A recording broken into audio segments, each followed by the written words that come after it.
नमस्कार साथियों और प्यारे बच्चों, फिजिक्स इट्स इजी में आपका स्वागत है।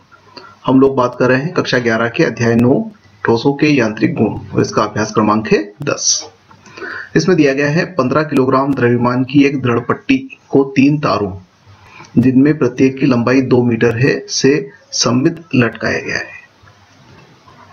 m बराबर 15 किलोग्राम और 3 तार हैं जिसमें प्रत्येक की लंबाई 2 मीटर है। सिरों के दोनों तार तांबे के हैं, अर्थात 2 तार तांबे के हैं।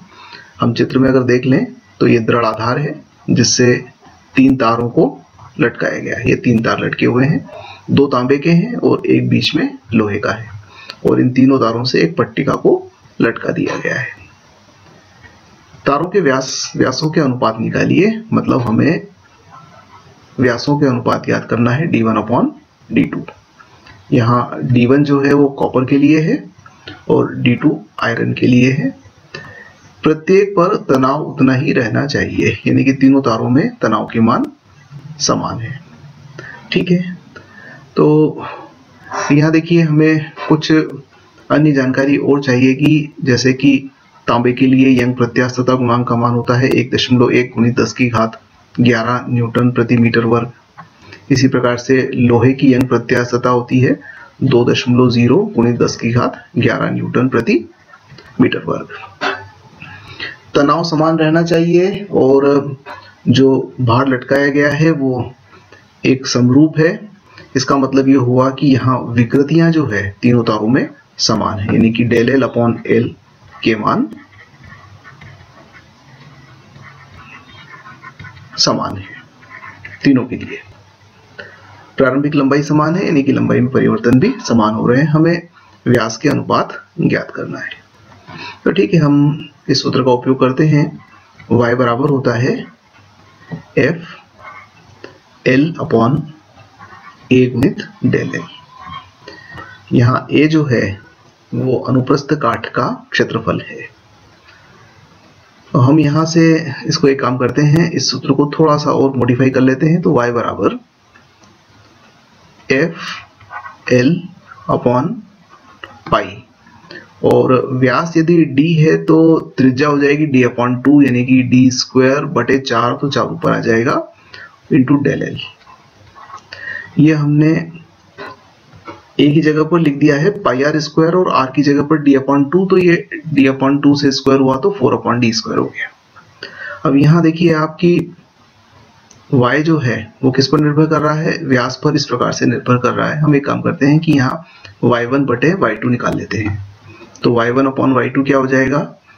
d2 वर्ग/d1 वर्ग। रेसिप्रोकल है, उल्टा संबंध हो जाएगा। या फिर आप यहां से d1/d2 निकालना है तो d1/d2 के लिए क्या लिख पाएंगे?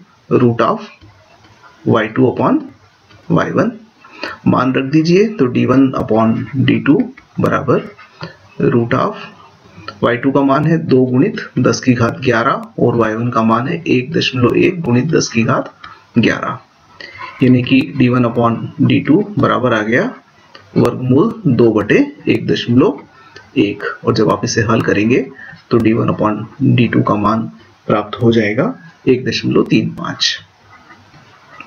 यह हमारा उत्तर है। आइए अगले अभ्यास की ओर चलते हैं। अभ्यास क्रमांक है 11।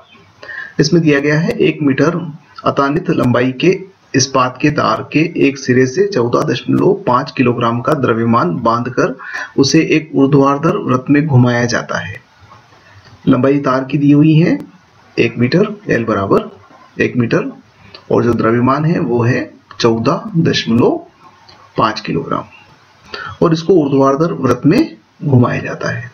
वृत्त की तली पर कोणीय वेग 2 रेडियन पर सेकेंड है।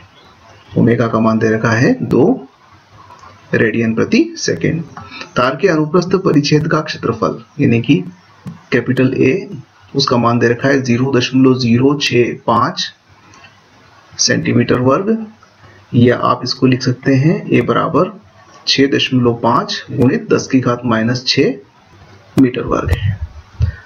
तार में विस्तार की गणना कीजिए, यानी कि ΔL का मान ज्ञात करना है।